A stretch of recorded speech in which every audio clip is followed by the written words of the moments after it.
Hello everyone, we're now in Act 4. So, let's just a bit of recap of where we've been, what we did. We've been completed Act 3, defeated Typhon, kicked his ass. See, we've done all the side quests in there, done the main quest. So, now we're going to prepare for Act 4 because this will be a pretty challenging act. We're still level 32, but we should level up pretty soon. And we might need to change some of our gear around to make sure we got the right stats. So let's go. Let's get going. I am blind, but I see. And instantly we get meet with this ghost prophet who tells us, well, gives us pretty much already the beginning of the main quest. So we just go this way. We're now in Rhodes. And this is the Colossus of Rhodes. Surprised to see Rhodes in such a state? You probably already know that Colossus of Rhodes was one of the original 7 wonders of the world. Medea came to the Ixian wood years ago. Yeah, this guy just updates the main quest. Just keep going and eventually... Oh, there's a couple NPCs here. Has it been that I have not been plagued by the most horrible... Nothing too special. Orpheus, son of Morpheus. Orpheus, son of Morpheus. I like how that guy speaks. Right, so here we are. This is like kind of the main bit. So you got the portal here, you got a bunch of side quest givers. So she gives us, so yeah, this we got the main quest, and she gave us our first side quest, an impossible task, and this another guy gives another side quest. This side quest is actually a more shorter term side quest. We're going to complete in this episode. The other one is going to take us at least a couple of episodes. Right, and of course we've got our merchants, so let's just check with them. I cannot get iron. The price of bronze. The guy has a funny voice, seriously.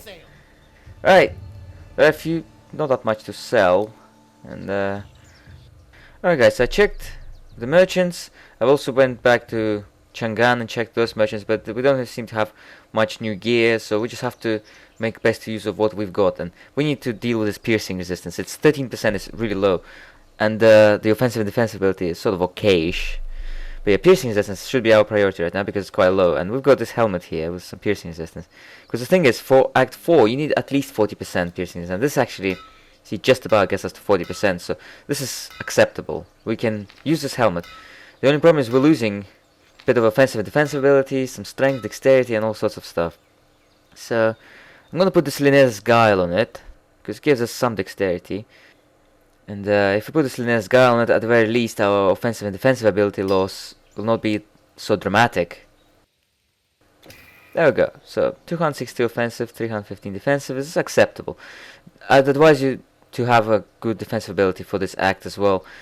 On normal Act 4, at least 300, preferably closer to 400 even, but 300 at the very least. Alright. So we've tagged this portal, let's get going. We're gonna experience our first few battles in Act 4. Our first enemies are the crabs, the Karkinos. We just got a spiny shell, which is one of their monster charms. Look straight away, look, you might notice how much health they've already taken off. But at the very least they don't seem to be so bad. I mean, look at the little ones. Killed them with one hit pretty much. See, these guys, they're all about brute force. So it's mostly just physically being able to resist their stuff. That's why you need stuff like defensive ability, you know, for this act. And I'll tell you a bit about Act 4 as well. If you don't know, Act 4 only becomes available in the Immortal Throne expansion. So if you don't have Immortal Throne expansion, and after beating Typhon you complete the game, the original game, that is the vanilla. And then once you get the expansion, you actually have this act. And something that a lot of people usually tend to ask, I noticed, is that once you got the expansion, you know, do you still return to the vanilla side quest? And the question is, no, you don't need to. As soon as you got the expansion, you just go straight to expansion. Even if you're still playing Act 1, you start your expansion, and expansion, it has all the other acts in it. So, and it also has a lot of additional stuff, so you'll be able to, like, you know, pick your Dream Mastery, for example, from very beginning. Oh my god, we're getting so many spiny shells. What's going on? We've gotten 4, if I'm not mistaken. Here they are. Let's combine that. It's 4 spiny shells in just a little stretch of the beach. I mean, that's impressive. So yeah, if you got the expansion, you don't ever need to start up the original Titan quest, ever. You just start the expansion, and it has everything the original game has. There's no reason really to go back. And it is a really good expansion, I think. It gives so much. I mean, Act 4 is probably the longest act in the game, you know, and it's not a copy paste or anything. It's actually got a lot of new areas, you know, the underworld and stuff. It's amazing. And then it's got stuff like Dream Mastery, it's got some new gear, and if I remember correctly, even the ability to reclaim lost experience upon death was introduced in here for the first time. The original Time Quest didn't have that. I just found some gear which we don't need, just gonna sell that later. We're just still exploring the beach. It's nice to explore everything. I mean, look, I will almost level up, you know. So this beach is quite a big area, big open area. It's a nice area to explore. It's not confusing or anything. Here we got some frogs and Aarons. And you noticed we just leveled up, so we're gonna assign the skill points right away. Alright, skill points. We still got our Storm Mastery to level up, so that's gonna take priority for now, but we don't wanna let any of our skills, you know, fall behind. And I think this would become really handy, because increase the disruption, and we'll be able to spread to more targets soon. And the other 2 points I'll just pop into Storm, and with the attributes, 2 points into Strength, because if you remember, with all our recent gear changes, we've lost a bit of strength, so we need strength. We need to get higher than 300 right now. So strength is gonna be our priority for the next couple of level ups, which is gonna be pumping everything into that. And perhaps our damage dealing abilities won't suffer as a result. But at the very least, defensively, we seem to be doing alright. Alright, so this cave here, this will lead you to your first side quest, the crab story. So she's gonna clear it out. It's a very small cave, it literally links to a village. See these frogs, they're not too bad, but they could be challenging if your piercing resistance is really low and if you're unprepared, you know. We're actually gonna fight a lot more of them later on. But for now, let's concentrate on a side quest. So here we are in Dematria. Speak to this guy. Crabs the size of boats have come up on the beach. One of them took off Dmitri's foot. Is that Dmitri, I assume? Well, both of his feet seem fine. There's nothing wrong with his foot. What are you on about, mate? There's nothing wrong with his feet. Besides, the size of the crab, he would take off more than a foot. He'd take off half your torso.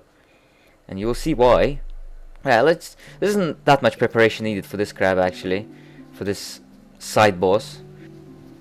The main thing about him, he's, you know, like with all the crabs, you know, he's just purely physical. It's all about just pure physical damage. He's a damage dealer, but he doesn't have anything else going for him. He doesn't, you know, put any bad effects on you and stuff like that. Doesn't use any elemental attacks. Just literally, just chomp, chomp, chomp. And he's got all these little minions.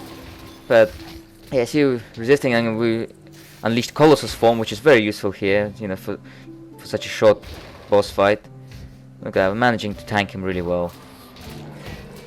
So yeah, any defensive skills like, you know, Colossus form, quick recovery, all this good stuff. And that's our 5th Spiny Shell. Fantastic, we've completed Spiny Shell. A 5-part monster charm in a single episode. It's pretty awesome. So yeah, any defensive stuff against that crab is good. And of course, you know, like I said, your defensive ability, you need your defensive ability at a good level by the time you get to this act, you know. And from the very beginning, these crabs, they'll punish you if your defensive ability is low. Alright, so you come up here and you talk to this guy again. I'm very happy for you, mate. Right, so we've completed the crab story, so you don't need to go back to the original quest giver. The quest is complete. And as a reward, we've got Persephone's Tears, which helps us to resist some damage from the undead. Alright, so we're just gonna quickly come back out into the Rhodes beach. Alright, so we still got some more time, so we're just gonna explore more of the beach around here. This is actually quite a big area, and there's another side quest here as well, but we'll do it in the next episode. So for the time being, we're just gonna be exploring. We're gonna fight some more Anarons, and as I said, if you notice, they're mostly hunters. They tend to use spears and bows quite a lot. There are some mages like this guy, but for the most part, they're hunters.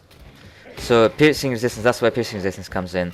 And you will be meeting, you know, some more enemies where you need your piercing resistance. You know, the Makai, they will be challenging your piercing resistance as well. So, but from the very beginning of this act, you already see the two most important things you need for this act: the piercing resistance and defensive ability. And you know, the crabs and the anaros, they're the first few enemies you encounter. They already challenge that, so that already kind of tells you what you need ahead. Although you will need more stuff for this act as well. There will be some poison and vitality based enemies will come in as well, but piercing resistance and defensive ability are your bare minimum for this. You see, we're managing to slow down these crabs really well. I mean, like I said, they're all about... Yeah, later mate, later. Next episode. But yeah, these crabs, if you notice, they're all about pure physical damage, and if you manage to slow them down, it's like by the time they swing, by the time they do one swing at you, you already kill them. Right, I'll show you secret passage as well. As you already know, or if you didn't, secret passage is located here, the gate. And you can't access the secret passage now, actually. You need a special item for it called the Overlord. It's like a turtle, looks like a turtle. And here's the gate. And the Overlord, it drops from the final boss of this act, Hades. But it doesn't always drop from him, so you have to actually farm him a few times. See, we can't go there yet. We need the Overlord. But the good thing about the Overlord, though, see, this is where it is on the beach. Just go along this path there. Yeah, the good thing about the Overlord, though, is that you can use the same one between all the difficulties. So if you go on normal, you can use it on epic and on legendary. So you have to be careful, you know, if you underleveled and under-equipped before you go to the secret passage, you could find yourself, you know, getting smeared against the floor pretty quick. But anyways, we'll stop by this rebirth fan and we'll explore more of the Rhodes beach in the next episode. We'll do that side quest as well. So yeah, and then we'll continue further. I'll see you guys later. Bye bye.